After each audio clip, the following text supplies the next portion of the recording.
Olá, tudo bom? Prazer. Me chamo professor Douglas Gomes, estarei aqui ministrando a disciplina que trata sobre a história do serviço social, pegando o contexto brasileiro, mas também dando essa passada a própria história no contexto latino-americano, né? E revisitando um pouco daquilo que aconteceu na Europa, né? Que vai acabar influenciando aqui o caso do Brasil. É interessante dessa disciplina porque é uma disciplina que a todo momento requisita o nosso entendimento sobre a profissão. E para entender o serviço social hoje, é necessário eu revisitar toda a história, a trajetória que o serviço social ele traz, né? É muito interessante pensar o hoje, olhando também para o passado do serviço social. E é uma disciplina também que é um desafio para a gente que está estudando para concurso, uma vez que durante a graduação em serviço social, a gente vê, no mínimo, essa disciplina 1 ano e meio, se for pensar nos fundamentos históricos, teóricos e metodológicos do serviço social, que é desenhado em 3 disciplinas básicas, né? FHTM1, FHTM2, FHTM3, mas não somente nelas, porque a gente revisa durante toda a graduação aquilo que são os fundamentos da profissão, assim como a própria história da profissão ao decorrer das décadas, né? Em especial no Brasil, como a gente vai ver, ou como a gente também já viu durante a formação, é um caso em particular, porque a própria história, né, nacional desempenhou importantes pontos para a gente conseguir compreender por que a gente acaba abraçando mais o marxismo, como que é esse viés da igreja, do Estado, né, e da aplicação do serviço social. Ao mesmo tempo que para a gente, enquanto focado no concurso público, é uma matéria que traz um desafio. Desafio esse que a gente vai ter que resumir, né, em alguns slides, lógico, longos slides, mas em alguns slides, essa disciplina que a gente vê em quase 1 ano e meio, especificamente, né, trazendo aí do serviço social, desde a origem, aí passando por essa fase de renovação, né, ou alguns momentos de maior conservadorismo, do serviço social mais tradicional, passando pelo jogo da intenção de ruptura e problematizando o serviço social hoje em dia, né, como que é o serviço social aplicado na atualidade. Então, a gente está aqui com uma matéria que cai em concurso, não somente no concurso específico do Instituto Nacional de Seguridade Social, né, do INSS, mas também é uma matéria básica para todos os concursos, para aqueles e aquelas que desejam ingressar na carreira pública, trabalhando especificamente como assistente social. E, além disso, né, é interessante ressaltar que estar atento à história do serviço social é saber como que a gente está desenhando o nosso presente, olhando também para o passado e vendo o futuro, né? Quais são as possibilidades hoje em dia e daqui para frente do serviço social estar cada vez mais amplo, fortalecendo seu projeto ético-político profissional, sendo profissionais éticos, né? Respeitando a questão do nosso código de ética, e se torna imprescindível para falar nessas bases, olhar para a nossa história, ver a nossa trajetória, poder entender o que é que o tradicionalismo nos fez durante todo esse tempo que o serviço social, por exemplo, se instala no Brasil. Então a gente está com uma disciplina que ela é extremamente política, extremamente histórica. Nós vamos conseguir aqui resumir as principais ocorrências da história do serviço social para a gente poder entender melhor como o serviço social se aplica no presente. Então, desde já, o prazer é meu em estar com vocês aqui ministrando essa disciplina. Peço que não se encerre aqui essa nossa conversa. A história do serviço social tem que ser revisitada, a gente tem que entender sempre a nossa concepção histórica, saber também para onde que a gente está indo, como que a gente está indo, e pensando na qualificação e na efetivação e na promoção do serviço social no Brasil, né? Que, conforme a gente vai ver, são histórias, aliás, é uma história extremamente politizada, de luta, né? E que a gente até hoje está passando por esse momento de afirmação de um serviço social mais crítico, mais maduro e mais politizado, tudo bem? Então, vamos aqui dar início à nossa aula. Espero que sejam prazerosos minutos, né, ou horas aqui com a gente. Eu tenho certeza que você a partir de assistir essa aula, também com seus conteúdos e com a dedicação em casa, lendo outras bases bibliográficas, vai ter um bom resultado no concurso público. Vamos lá? Bem, vou estar aqui aplicando que, para entender, na verdade, a nossa aula, é importante que a gente veja, como eu falei no início, a trajetória do serviço social, desde as ações católicas, né, e aí trazer também as ações do próprio Estado, para ver o serviço social hoje. Sendo assim, o que é que a nossa aula vai abordar? Primeiramente, nós vamos trazer aqui um breve histórico da profissão, né, mas aplicado no contexto da América Latina, e basicamente a gente vai estar vendo o livro do Castro, né, que faz o serviço social na América Latina. Isso é muito importante para a gente. Vou estar trazendo o significado social da profissão, até para entender o que é isso que a gente está falando de serviço social. Muitas vezes a gente pode estar com o imaginário, geralmente na hora que a gente inicia nos cursos, a gente pode ter uma impressão equivocada, né? Inclusive muitas vezes a histórica, a política, pensando no serviço social, é aquilo que a gente que se denomina, né, de caridade, do fazer o bem, né? E necessariamente não é isso o serviço social quando a gente pensa nas bases atuais. Bem, vamos estar também falando do contexto brasileiro, e aí como que o serviço social se desenha no Brasil, trabalhando os principais seminários da categoria profissional, e aí a gente vai estar falando do Encontro de Araxá, Teresópolis, Sumaré, Alto de Boa Vista, né? Um pouco do Congresso da Virada, do Método BH, também trazendo esse processo de reconceituação do serviço social. É bem interessante pensar, uma vez que ele traz, né, no seu bojo, serviço social mais maduro. Eu já estou falando do serviço social no final da década de 70, desse processo de intenção de ruptura com a sua base, que é no conservadorismo, né, da profissão. E vamos estar finalizando, para entender a disciplina, trazendo um pouco do serviço social na atualidade, né, o que a gente pode denominar de serviço social contemporâneo ou na contemporaneidade, e a atualidade socioprofissional. Bem, então vamos começar aqui a tirar algumas dúvidas que em alguns momentos se percebe que há uma confusão, né? E aí é interessante já imaginar como que é o serviço social. Primeiro, o serviço social é uma profissão, né, ou é uma formação de nível superior. E, no caso, quem é assistente social, ele necessariamente é formado, né, ele tem uma graduação em serviço social, sendo aí um curso, né, bacharelado, no caso, em instituições reconhecidas pelo Ministério da Educação e Cultura, no caso, o MEC. Os formados, né, e as formadas, eles, a partir do momento que eles possuem, né, a formação e vão nos seus conselhos regionais e inserem, né, ou pedem, ou solicitam o registro profissional, aí sim é considerado assistente social. Então é interessante observar isso. Você se forma em serviço social durante aquele período que você está estudando, você é um bacharel em serviço social e apenas quando vai no conselho regional fazer sua inscrição nesse conselho, que você tem o registro, que você vai para a atuação, é que você é assistente social. Então, tem necessariamente locais que você assume como bacharel em serviço social, mas não numa atuação específica do serviço social, e aqueles que você precisa, né, do registro para atuar, né? Então você pode ter um nível superior em serviço social e não atuar na área, mas ter um nível superior que te qualifica em vários outros cargos públicos, mas não necessariamente solicita apenas que seja do serviço social. E aí nós temos também, quando você se forma em serviço social, é bacharel em serviço social, você, a partir do momento que requisita o seu registro profissional nos conselhos, e você ganha esse registro, que você vai pagar a anuidade profissional, que é fiscalizada a sua prática, aí sim você é um assistente social. Vamos lá, próximo slide.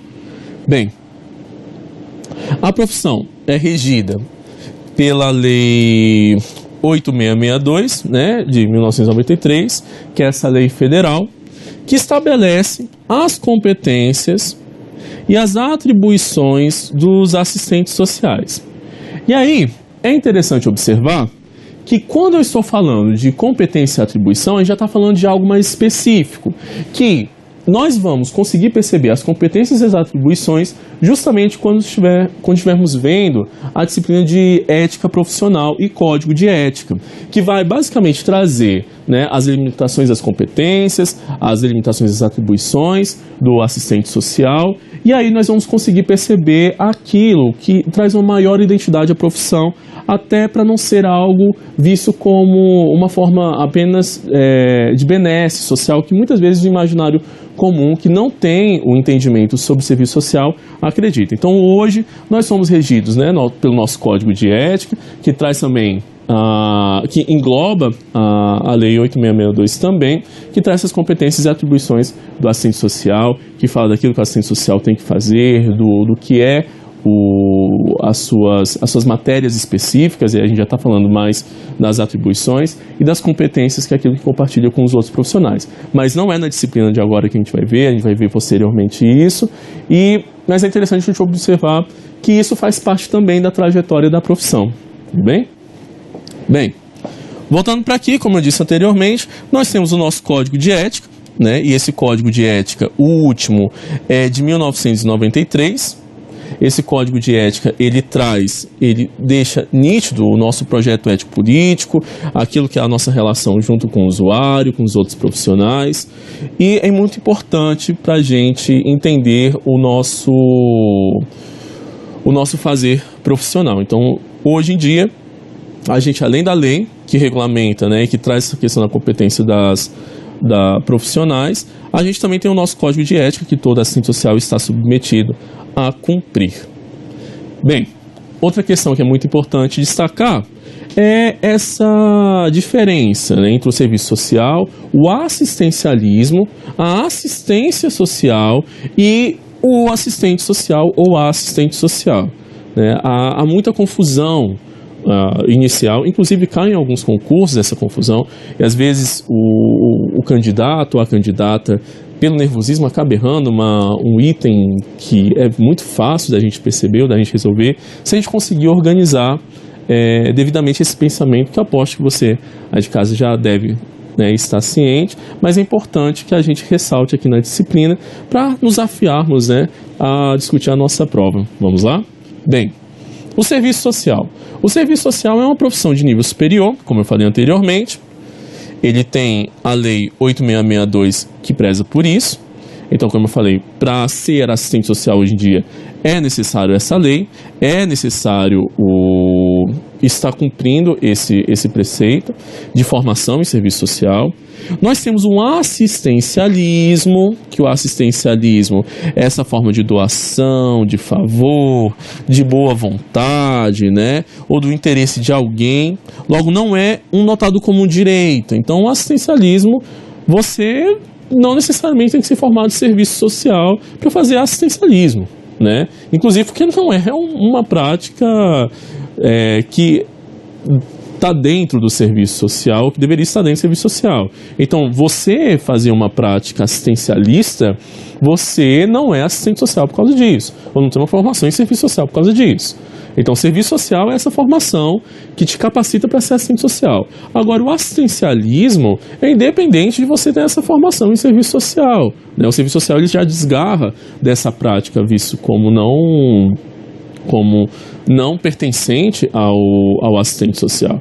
Então, o assistencialismo, que muitas vezes pode ser confundido pelo senso comum como uma prática do assistente social, ele não é, aliás, do serviço social enquanto profissão. Então, assistencialismo é uma prática que todas as pessoas, independente da sua formação, podem fazer.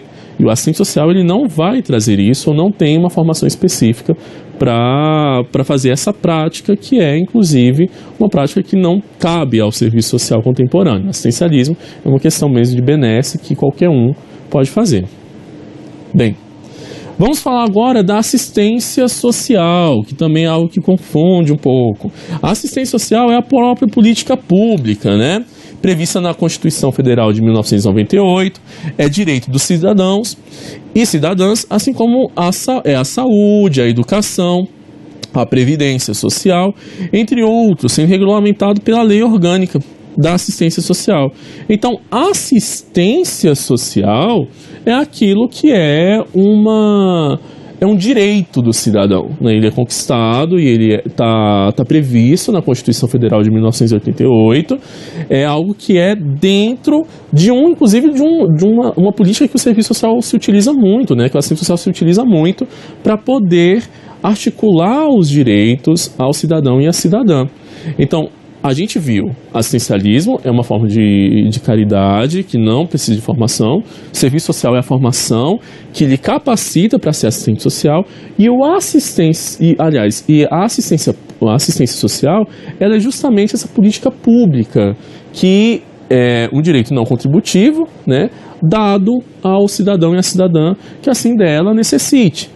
Então a gente começa aqui a delimitar os conceitos. E por fim, o assistente social é o profissional com graduação completa em serviço social, com registro no Conselho Regional de Serviço Social do estado em que trabalha, né? Então o assistente social é aquele profissional formado em serviço social que vai atuar na questão da articulação do direito, né? Aí há uma série de polêmicas, mas o assistente social vai garantir o direito? Quem tem que garantir o direito é o Estado, né? A partir das suas políticas públicas, das suas instituições que trabalham com as políticas públicas, né? E aí, ou com as políticas sociais, que aí a gente está falando da política da assistência, da questão da saúde, da questão da educação, e o assistente social, ou assistente social, vai estar em meio, sendo esse grande articulador, né, para garantir que isso seja cumprido, né? Então, o serviço social não trabalha na garantia necessariamente na garantia efetiva desse direito. A gente trabalha na articulação para que esse direito seja garantido, né? Então a gente começa a ver que o serviço social não pode garantir, uma vez que depende que o Estado faça através de seus governos, a gente está falando da governança também, para que faça esse direito existir. E o serviço social ele acaba trabalhando nessa articulação, que esse direito seja efetivado, inclusive denunciando os casos de violação dos direitos, seja dos direitos, né, mais elementares, como a questão dos direitos humanos, até mesmo a questão dos direitos sociais, dos direitos fundamentais. Então o serviço social atua muito na questão da garantia. Não, aliás, a questão da garantia não, na questão da cidadania, né? Então o serviço social ele é bem interessante, que para falar de cidadania e para se falar de direitos, né, desse processo que é muito mais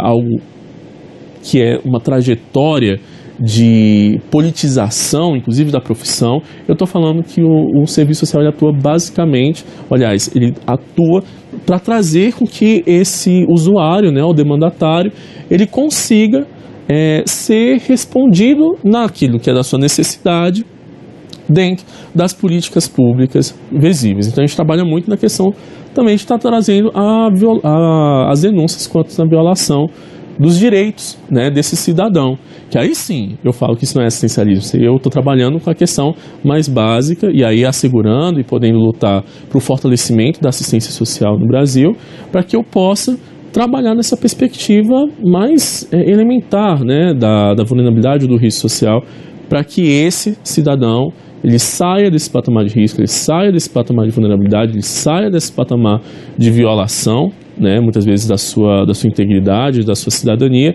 e passa a ser um cidadão atendido por essas políticas públicas, né? E aí eu enfrento aquilo que é muito visível durante a formação, que é as expressões da questão social, a própria questão social que está no cerne aí da atuação da profissão. Bem, agora vamos passar um pouco para a história do serviço social da América Latina, né? E aí eu vou estar trazendo um breve contexto latino-americano. Bem, o serviço social na América Latina tem datas, né, para isso, aí eu falo basicamente em 1925 no Chile, em 1936 no Brasil e 1937 no Peru. Então já estou falando que no contexto do início do século XX eu tenho algumas datas que remetem ao início do serviço social dentro desses países. Em 1925, e aí eu vou estar dando destaque para o caso do Chile, é criada a primeira escola de serviço social da América Latina, iniciando assim o serviço social latino-americano, havendo influência externa e direta do serviço social belga, francês e alemão. E depois, e aí basicamente eu posso falar do estreitamento da relação do Brasil com os Estados Unidos, do contexto norte-americano, quando a gente vai então aí passar para pegar a teoria, né, das ciências sociais, ou assim mesmo da psicologia, e aí psicologizando a questão social que até então a gente vê como um problema social, né, atuando na questão de ajustar aqueles que estão desajustados, algo que a gente sempre percebe muito em alguns discursos bem iniciantes da profissão, que o serviço social nesse período é um serviço social tradicional, conservador,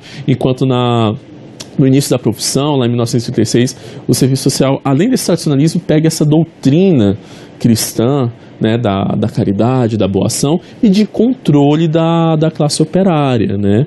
E aí eu tenho um contexto, quando a gente começa a querer trazer outras correntes, que não mais o neotomismo, né, ou as encíclicas vai conseguir incidir sobre a prática dos assistentes sociais, eu tento essa evolução da profissão, a evolução do nosso conteúdo de conhecimento, né? E aí eu pego das ciências sociais, positivista, estrutural funcionalista, quando eu me aproximo, o serviço social, o Estado, né, brasileiro se aproxima muito, o governo brasileiro se aproxima muito do governo norte-americano, e a gente começa a pegar alguns conhecimentos, e que são esses conhecimentos que não avançam muito, né? Avançam em termos de técnica, mas é tão conservador, né, quanto aquele que a gente estava na doutrina cristã, bem presa à igreja, à fé e à moral. A gente avança enquanto técnica, mas também nós não damos esse pulo de crítica que o serviço social hoje, bebendo de uma teoria mais marxista, a gente consegue notar. Tudo bem? Bem, vamos falar desse contexto, né, do Chile. E aí, no serviço social, na história do serviço social na América Latina, nós temos que o Chile tem algumas características, né, específicas para falar da evolução do serviço social. Primeiro, emergência de novas classes sociais, sobre o estímulo de relações à produção embasadas na exploração da força de trabalho assalariado. É interessante observar isso, porque a gente já está começando a falar sobre as classes sociais, no dinamismo precoce, né, do precoce processo de industrialização e na penetração dos capitais norte-americanos. Então, a gente começa a observar que o desenvolvimento das questões sociais, das expressões da questão social no início do século XX demanda por uma atuação do Estado para poder, assim, trabalhar nesse controle ou nesse atendimento, né, às demandas das classes operárias. E a gente começa a perceber isso, que quem demanda por isso no início do século XX é a questão do controle da classe trabalhadora, né? E aí o Estado, junto com a Igreja, vão conseguir, nas suas perspectivas objetivos, né, vamos conseguir aí tá tentando articular essa questão mais dinâmica, que é tentar atender a uma demanda de controle social ou de respostas, né, à classe trabalhadora.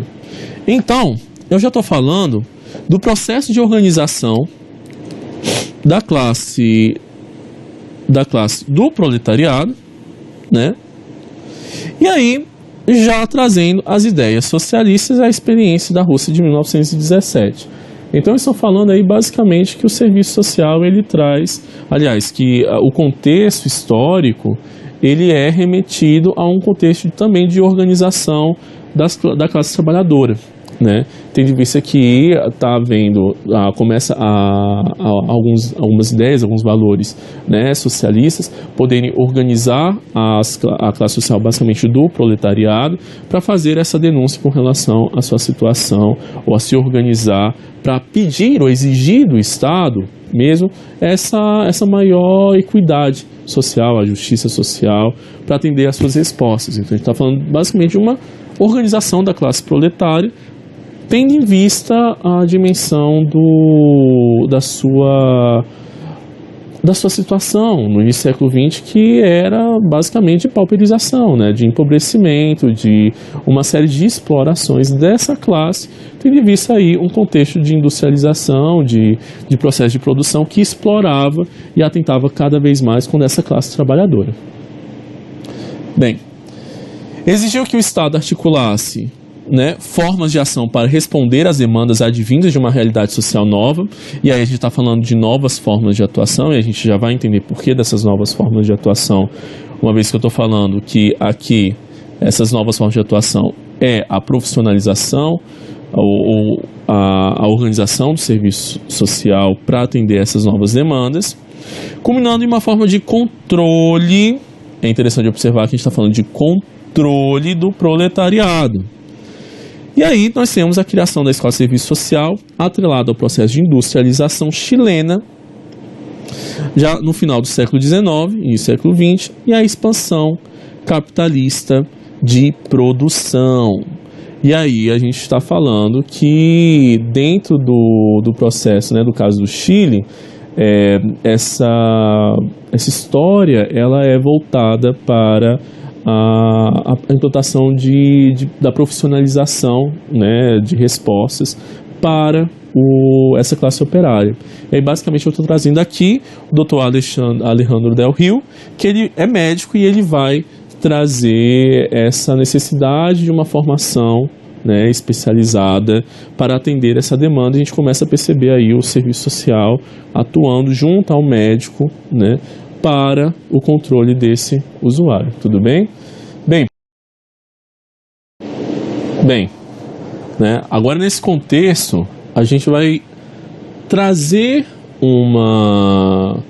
como que o serviço social, então, ele vai estar, né, atuando nessa nova concepção, e aí eu estou pensando um pouco naquilo que aconteceu da influência da experiência russa de 1917, que foi com base em ideias, né, comunistas, e aí eu estou trazendo basicamente a interpretação russa de Karl Marx, destaco desse momento, né, o líder que foi o próprio Lenin, e como que isso teve um reflexo, né, em toda uma experiência muito maior que a socialização, né, ou a divulgação desse pensamento, principalmente com um eco na classe operária, né, que vai começar a ter contato com essas ideias, né, de cunho mais marxistas, e vai começar a se organizar e a interpretar esse sistema que a gente pode falar, né, e a todo momento a gente discute isso, que é o sistema capitalista, dentro do seu regime de exploração, né. Então é bem interessante que a gente já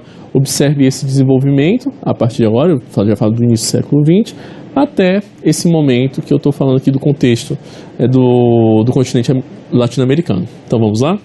Bem, a emergência de agentes encarregados de trabalhar com fenômenos sociais, olha que eu ainda não estou falando necessariamente em questões sociais, como o crescimento urbano caótico, esse processo de migração camponesa, o desemprego, entre outras questões de problemas. Então, estou falando que, dado esse contexto de industrialização no início do século XX, acaba acontecendo, né, ou terminou por acontecer algum tipo de expressões da questão social vista, então, como problemas, né, uma vez que esse Estado, implementando, dentro de um sistema capitalista, implementando essa ideologia capitalista, ele também começa a sentir que, aliás, a classe operária começa a sentir que esse capitalismo não está respondendo àquilo que é passado com uma questão não digo nem de mérito, né, mas uma questão de bem-estar que não está acontecendo, a classe operária não está sentindo isso. E, somado às ideias marxistas, isso vai acabar culminando numa maior organização dessa classe que está sofrendo com esses reflexos da questão social no contexto, né? Aí eu trazendo a obra do Manuel Castro aqui, basicamente da história do serviço social na América Latina, essa classe vai estar começando a pensar em se organizar para fazer essas denúncias, né? Seja numa maior organização, inclusive de trabalhadores e trabalhadoras. Bem, então nós estamos vendo que nesse contexto há uma implantação de um serviço social basicamente desenvolvimentista, uma vez que é para cuidar desses fenômenos sociais, ou para dar conta desses fenômenos sociais junto a um Estado que ele é de controle, atrelado a um mero reflexo de concepções elaboradas no exterior. Olha que interessante observar. Então, o serviço social ele vem para a América Latina pensando, né, ou ideais, ou com ideais, necessariamente uma cópia do exterior, e aí trazendo as correntes belgas, francesas e alemã, assim como contando com a abertura da ação social por parte do Estado e da Igreja. Então, já estou falando da ocorrência das ações sociais que vai estar atrelado a um serviço social extremamente desenvolvimentista, né? E esse serviço social, quando a gente está falando desse serviço social desenvolvimentista, se a gente puder falar assim, a gente está falando de um Estado que ele quer. Então, para se desenvolver mais, eu preciso desse trabalhador, né? Também não tão organizado assim, uma vez trabalhador organizado dentro de uma política que é de maior requisição de direitos, atrapalha esse desenvolvimento capitalista, né? Uma vez que são proletários ou são trabalhadores que eles vão começar a defender uma maior atuação do Estado, né? Ou até mesmo uma outra organização do Estado.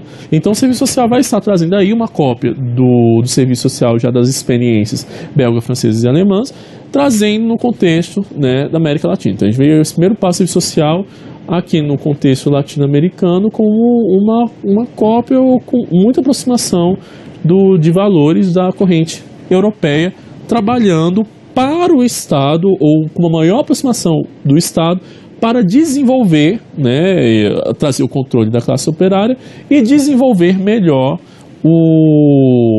esse Estado que está querendo se industrializar, que é um contexto de industrialização, então, do fortalecimento do sistema capitalista em detrimento desse reconhecimento de um sistema mais social, que aí a gente está falando já das ideias comunistas, né? Vamos lá? Bem, e por que aconteceu a influência, então, das ideias europeias? De acordo com o Castro, nessa literatura, isso aconteceu porque existia alguma compatibilidade entre os projetos de classe que algumas faixas dominantes sustentavam e o conteúdo e a mensagem formuladas de ação importadas, que é basicamente do controle social. Então, eu estou falando que esses projetos de classe, aí eu estou dizendo basicamente desse projeto da corrente do sistema capitalista, desse grande burguês, em poder influenciar assim um país mais industrializado e basicamente trazer o controle com a classe operária. E aí a forma como se comportava a Europa no início do século XX respondia àquilo que a classe dominante aqui no contexto latino-americano também poderia copiar e trazer essa influência para, então, contornar a questão dos problemas sociais. Bem, e aí eu estou falando da presença influente da Igreja. A Igreja ela ganha um destaque nesse momento, uma vez que ela tem uma abertura, né, aí é transversal às classes, né? E a Igreja Católica ela vai estar trazendo uma intelectualidade laica, bem baseada na fé cristã, relacionando-se à hierarquia católica com uma proposta nítida de recristianização da sociedade. Basicamente, essa recristianização é a luta contra os ideais de cunho comunista, através de um projeto de reforma social, e aí basicamente trabalhando na perspectiva da moral, né, ou do ajustamento, com cunho antiliberal, e essencialmente humanista. É interessante pensar que essa humanização é a caridade e filantropia por parte dos capitalistas.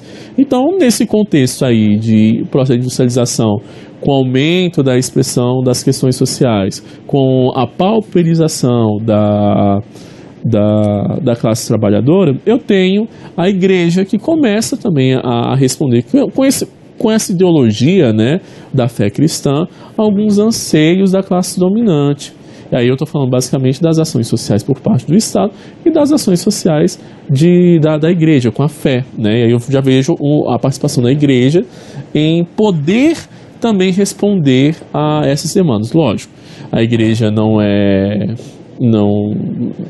vai fazer isso de graça, ela tem como um cenário, né, de aumentar o seu poder presente nas relações sociais, e aí eu tenho o trabalho com a fé cristã para poder fazer esse controle, né? E aí tem algumas características que a igreja se coloca, seja na recristianização da sociedade, e aí trazendo uma luta visível contra o comunismo, né? Até hoje a gente percebe, né, essa ideia de quem é comunista, né, quem é socialista é basicamente a pessoa contrária à ordem, à fé cristã, e a reforma social, né, trazendo aí o empoderamento, né, a promoção da moral, o cunho antiliberal e um processo humanista. E esse processo humanista é bom destacar, porque eu estou falando da caridade, a igreja está falando da caridade, dessa filantropia que o grande capitalista, né, ou a classe burguesa, tem que fazer em prol dos pobres. Agora, isso quer dizer uma alteração nesse quadro, né? Ou seja, eu trazer uma maior equidade, ou uma maior própria igualdade entre a classe operária, né, o proletariado e o burguês? Logicamente que não, né? Inclusive nessa questão de cunho, né, antiliberal, a igreja ela defende basicamente aí a questão da propriedade privada, né, que isso seria o justo também. A pessoa que trabalha, o capitalista que ele está trabalhando, que ele está conseguindo a sua propriedade ali, ele tem isso como justo. Entre outros momentos eu tenho aí que a pessoa, né, o pobre, ele tem que em alguns momentos aceitar essa questão de ser pobre, e essa ideia comunista ela altera essas ordens sociais, né? Olha, como que eu posso querer que esse pobre ele seja melhor do que um rico, sendo que esse rico ele tem direito à sua propriedade privada? É interessante observar que eu não estou falando que é um ganho com a corrente marxista de estudar a história de forma crítica, né? As relações construídas ao decorrer dessa emergência das classes sociais, esse processo de exploração, aí sim causa a denúncia com relação por que aquele sujeito ele está nessa situação, né, de sofrer essa violação de direito, e aí desse processo que não é de cidadania, é um processo muitas vezes que viola o direito, enquanto o outro, ele por deter historicamente nesse processo aí de cunho mais capitalista, né, ele detém os meios de produção e ele deveria deter o jogo da regra. A igreja não vai tocar nesse assunto. A igreja fala que esse capitalista ele tem que ser solidário com esse trabalhador, mas dentro da caridade, da filantropia. E aí eu volto a falar sobre aquilo que a gente tocou, né, inicialmente, que o assistencialismo é mais ou menos por volta disso. Eu não vejo uma característica crítica desse processo de pauperização do sujeito que eu atendo, ou seja, a pessoa em situação de rua, seja, né, a questão da ausência de alimento. Eu simplesmente faço uma prática que sana aquela questão que é temporária, né? Então, eu dou um dinheiro, eu dou uma cesta básica, mas eu não trabalho na mudança, na concepção mesmo dessa criticidade desse sujeito que está nessa situação com um sistema que se alimenta dessa diferença, né? Que se alimenta da diferenciação de classe. É necessário para o sistema capitalista que eu tenha o dominante e o dominado, e inverter esse jogo, né, essa correlação de forças, aí não é interessante para o sistema capitalista. E é mais ou menos algo que o comunismo e o socialismo ele traz, né, essa crítica a esse sistema que é por si desigual. Bem, vamos voltar aqui. E eu tenho duas importantes encíclicas, né? A primeira encíclica que a igreja lança, tendo em vista essa organização, é a Rerum Novarum, que quer dizer basicamente das coisas novas. E aí, o Leão XIII, né, ele emana a Rerum Novarum em 1891, ou seja, necessariamente no final do século XIX, que vai trazer aqui essa importância da igreja acompanhando esses problemas sociais. Ele vai apresentar duas visões. né, na Rero Novaro, a solução dos problemas sociais pelo viés socialista, uma igualdade que não deveria existir, porque atenta contra a propriedade privada. Olha que interessante observar.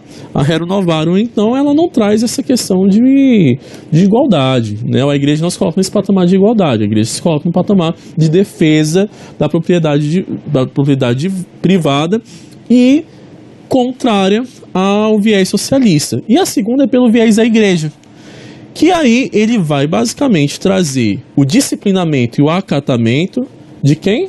Do operário, que está sofrendo por esse processo de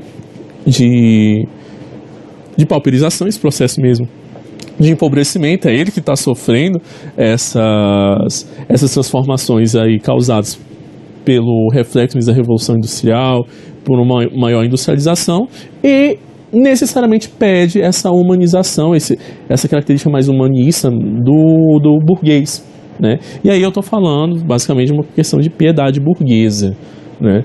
Olha só que interessante, a Rero Novaro, então, ela não tem, né, uma atuação política, até porque a igreja ela não pensava nessa transformação das classes sociais, uma vez que isso era, essa alteração nesse jogo aí das classes, é basicamente uma ideia mais comunista, mais centrada nisso, que a igreja também não defendia, e que o comunista também via a perspectiva da igreja, as ideias marxistas, via essa perspectiva da igreja de forma negativa, né? Ou seja, a igreja ela não está se colocando a favor, ela está querendo, de certa forma, aí causar esse acatamento, né, do proletariado com base naquilo que ele sofria, com base numa maior produção que o burguês mesmo tinha em regime de exploração da classe operária.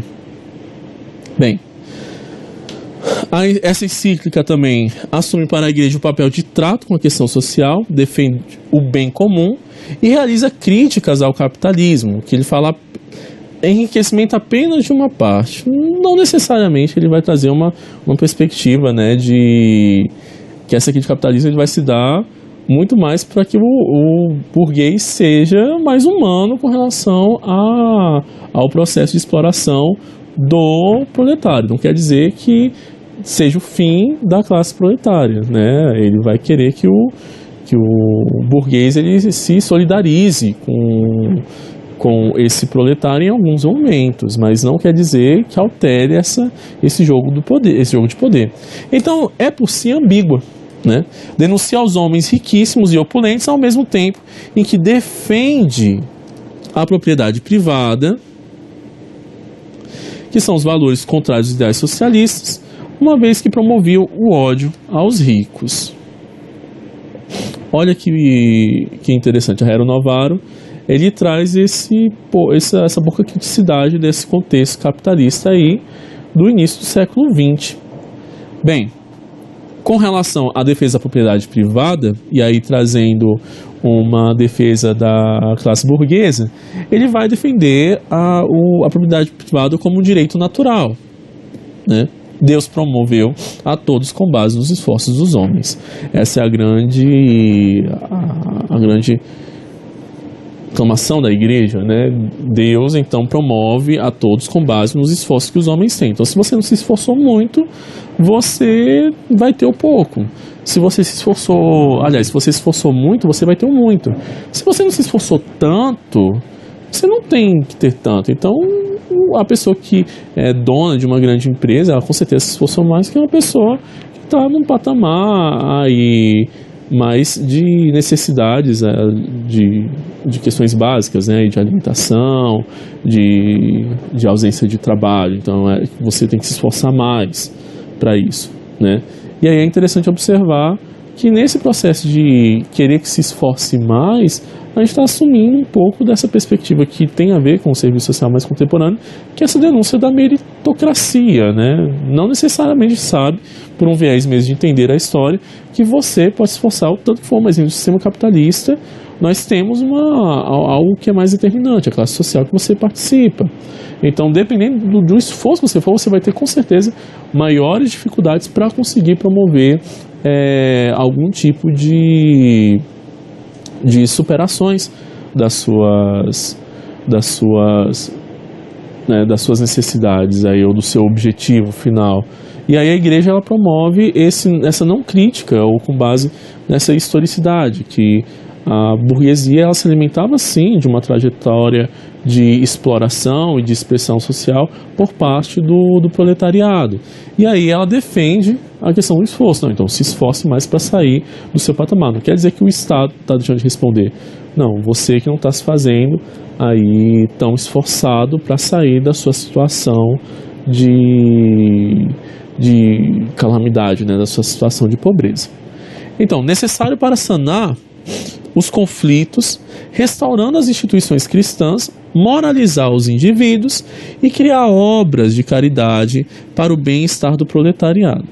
Então, a Rerum Novarum, ela já fala sobre essa questão de restaurar o conflito com base nas instituições cristãs, e aí eu estou falando de uma maior participação da igreja, com base na moral dos indivíduos, ou do fortalecimento dessa moral, que é basicamente para atender o interesse da moral dominante, né, eu estou falando da moral burguesa, e criar obras de caridade para o bem-estar do proletariado. E aí logo em seguida, 40 anos depois, eu tenho aí a encíclica 40º ano, né? Essas duas são as mais importantes encíclicas que culminam no serviço social, porque isso trabalha no doutrinamento das ações sociais com base na igreja, que é o doutrinamento desses agentes que vão trabalhar para essa caridade. E aí eu estou falando da forma que o serviço social está sendo inicialmente formada, né, ou educada. É um serviço social com base em duas grandes encíclicas, e aí eu também dou um destaque para o neotomismo, né, que também vai reforçar essa formação solidária, a crítica, né, a histórica, e eu falo que o 40º ano e a Rerum Novarum, e tenho esse destaque, faço as anotações, pesquisem, que de vez em quando algumas bancas elas pedem um conhecimento do serviço social, que é bem no início da profissão, que é o 40º ano e a Rerum Novarum, né, que vai trabalhar nessa perspectiva de dar aí, né, para esses agentes sociais uma base doutrinária cristã desse agir perante a classe operária. Bem, a 40º ano, ela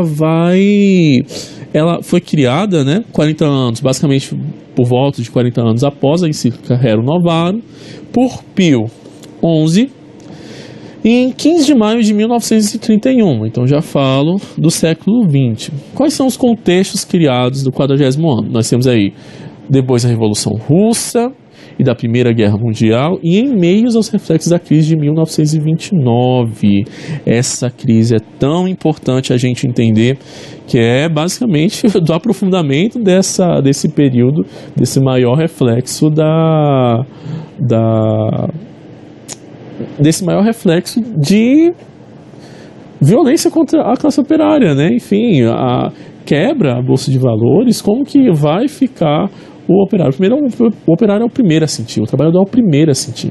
Então, se a gente já está falando que no início do século XX já não estava, aliás, no final do século XIX já não estava bom, no início do século XX, basicamente, por volta dos anos 30, já tem um aprofundamento dessas questões sociais, dessas expressões das questões sociais, aliás, para o trabalhador, não necessariamente algo que vai satisfazer, né? E com o advento dessa socialização maior das ideias comunistas, né? Ou dessas bases centralizadas divulgadas em Karl Marx.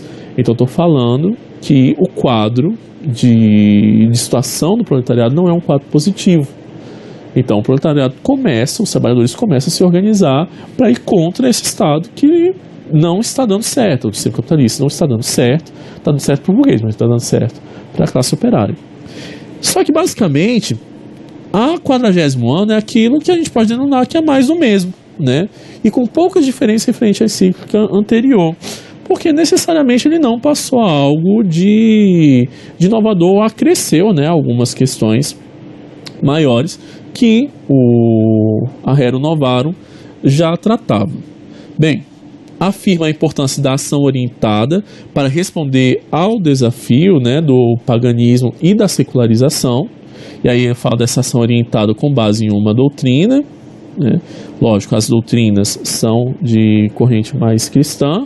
A influência da União Católica Internacional de Serviço Social, a UCIS, que em 1925 criava duas grandes seções, o Grupos de Escola de Serviço Social e as Associações de Auxiliares Sociais.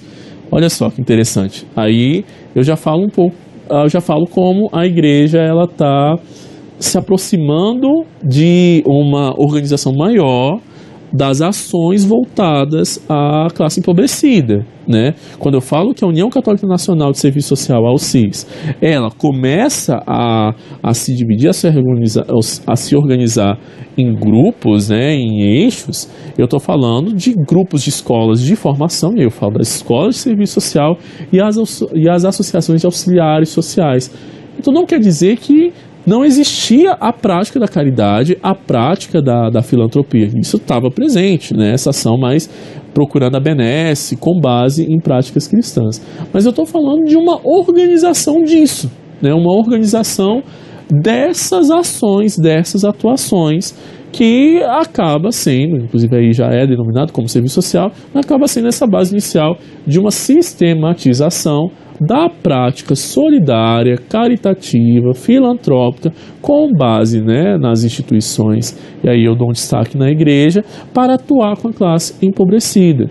Estou falando dessa maior formação, maior organização de como lidar com essa parcela da população.